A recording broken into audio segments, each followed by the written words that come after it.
Na Neškovom visu iznad Dimitrovgrada izdiže se jedinstveni antiratni spomenik nazvan Pametnik.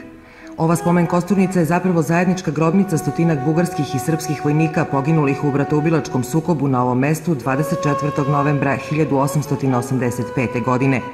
Pametnik na koti 678 iznad Caribroda ostaje jedinstven ili barem jedan od retkih sa antiratnom porukom. Građevina predstavlja kombinaciju heksaedra i pravilne piramide. Na vrhu je postavljen metalni krst. Izgrađen je od lomljenog i tesanog kamena u kombinaciji sa ciglom, a visina objekta je 10 metara. Spomenik je podignut po naređenju komandanta tadašnjeg caribrodskog garnizona Pačeva, pukovnika bugarske vojske. Otkriven je 6. maja 1887.